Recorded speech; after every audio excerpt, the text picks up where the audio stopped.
Hello, Coach McMillan. How you doing? Doing great, thank you. How are you? I'm doing good. Glad to hear it. We will begin with a question from Sarah. Hey Nate, just what were the biggest things you guys kind of got away from in the fourth quarter that allowed them to get back in it? Defense. We got away from playing defense. I thought third quarter we did a good job of defending, making them work, challenging their shots, and we was running off of misses. I thought we in the first half we pretty much was a little hesitant. We didn't get out in transition when we did force misses. We didn't get out in transition, and we didn't establish that tempo that we wanted to. But I thought the second half we did that in the third quarter. We got stops. We got out in transition, was able to get some easy baskets, and then the fourth quarter we didn't get any stops. I mean, giving up 45 points. That's not us. It can't be us. We want to have much stronger finishes than that. And, tonight we got lucky. How good was it to get DeAndre back, even if it's just for a few minutes? It was good to see him out there with the guys, and he was in a pretty good rhythm, and we basically didn't put any pressure, calling any sets for him. He was just playing off of the offense out there, and made a couple good reads defensively. Having that size and another body out there really helped us. So it was good to get him out there for a few minutes. On both ends of the floor, what did you like about John's performance tonight? I thought he was solid, both ends of the floor. On the offensive end of the floor, he did a good job of being patient, taking his time when he had matchups on the block, and scoring down there for us. He had two big blocks for us. I think one in transition, and one was at another time. But he was a two-way player tonight, and just solid. Efficient throughout the night. Thank you. Brandon Harper. Hey, Coach. Good win tonight. Thank you.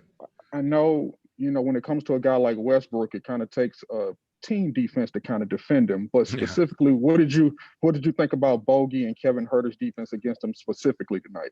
I thought we were a little soft on him early in the game, Brandon. I mean, I thought we were allowing Westbrook to just walk to his spot, raise up and score. And, we switched the matchup. We put Kevin on him to try to get a little bit more pressure on him and not allow him to just walk to his sweet spot. I thought Kevin did a really good job. Our bigs were too far back in that first half. So the second half, we ended up, I felt we made him work a little harder to get to his spot. Bigs were up. Weak side was more connected. But, he's a guy that's a weapon. The fact that he's very capable of beating his matchup, scoring, attacking, getting to the free throw line, and then he passes the ball, so it puts a lot of pressure on your defense guarding someone like that. And, I thought the last possession, I'm sitting there with him, watching him with the basketball. I thought our defense really did a good job of sprinting back and getting two on the ball and not allowing him to get to the rim on that last possession. Edwin. Coach, we saw an amazing record fall tonight. Just want to know your thoughts on the historical accomplishment by Mr. Westbrook. I mean, we talk about Oscar Robertson, and a lot of us are, not old enough to know how the Big O played, but you're seeing that in Westbrook, his ability to really just dominate a game, score, assist, and rebound from that guard position. This is what the Big O was doing a long time ago, and we're seeing this at this day and time. I think is, of course, is incredible to see a player in this day dominate a game like that. And Westbrook is an unbelievable competitor.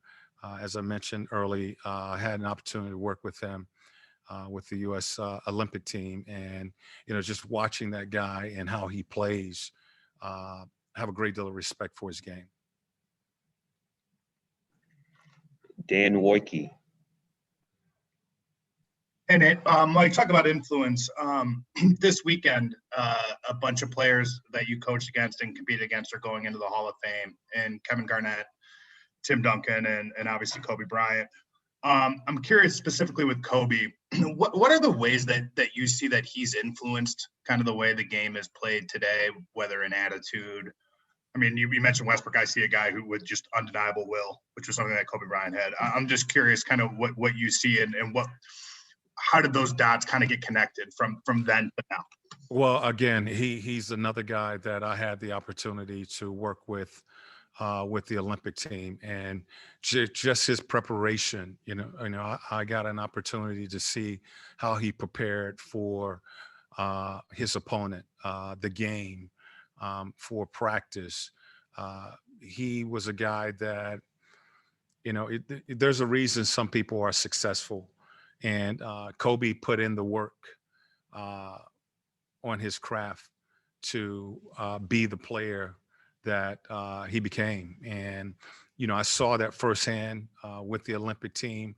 I think some of those guys from the Olympic team who had the opportunity to play with him and work with him, saw some of the things that he would do. And pretty much what I'm talking about was we would have a noon practice.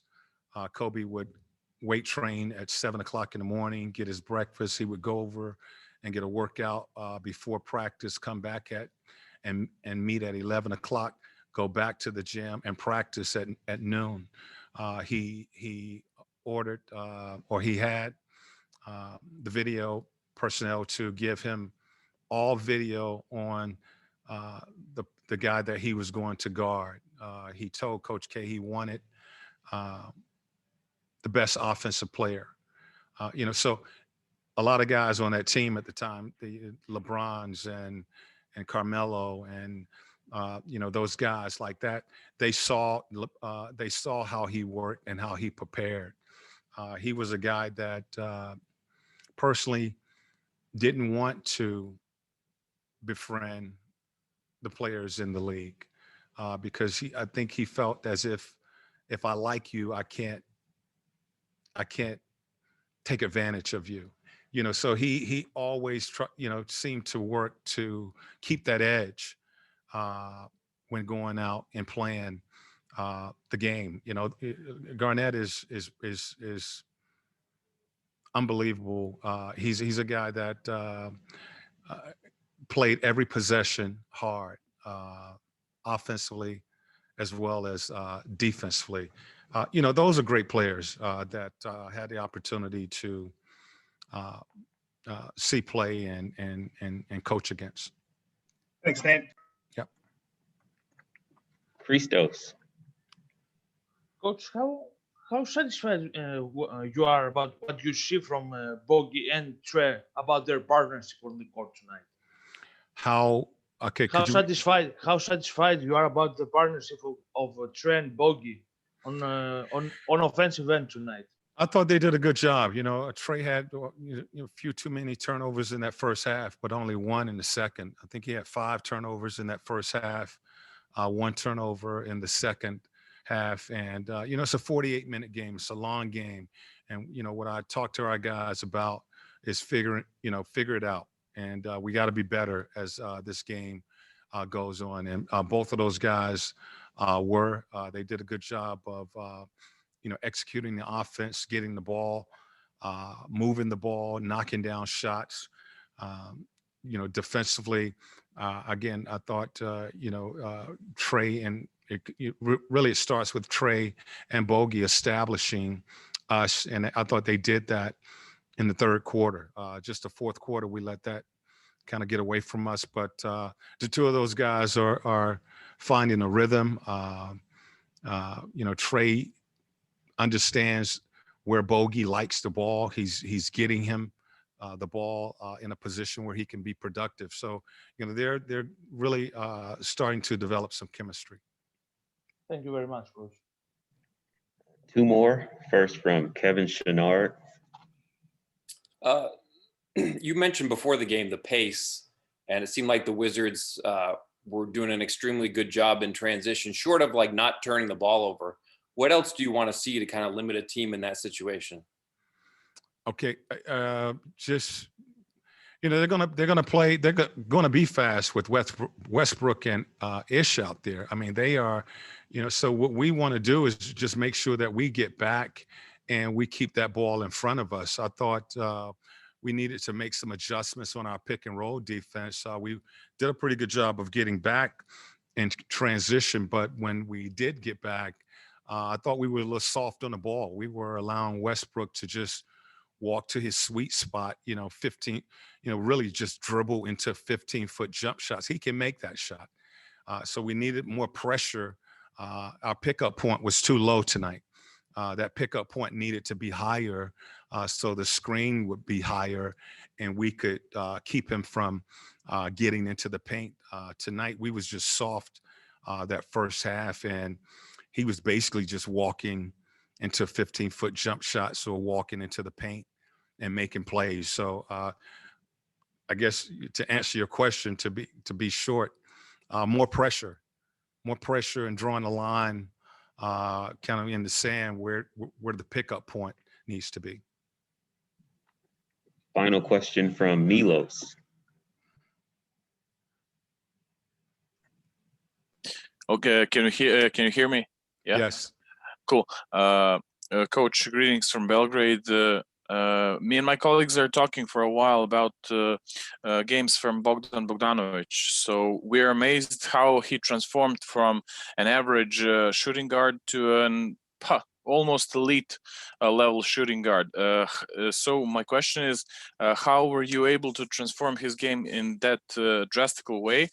And what happened with him after his injury? So he became one of the most lethal shooters in the NBA, percentage-wise. I didn't do anything other than try to get him the ball. He's a great shooter. He works on it. That's something that he puts in work, and so he works on those shots that he is taking. What we've tried to do is just put him in position where he can be productive. He's a guy that can catch and shoot. So we're running more pin downs and setting more screens.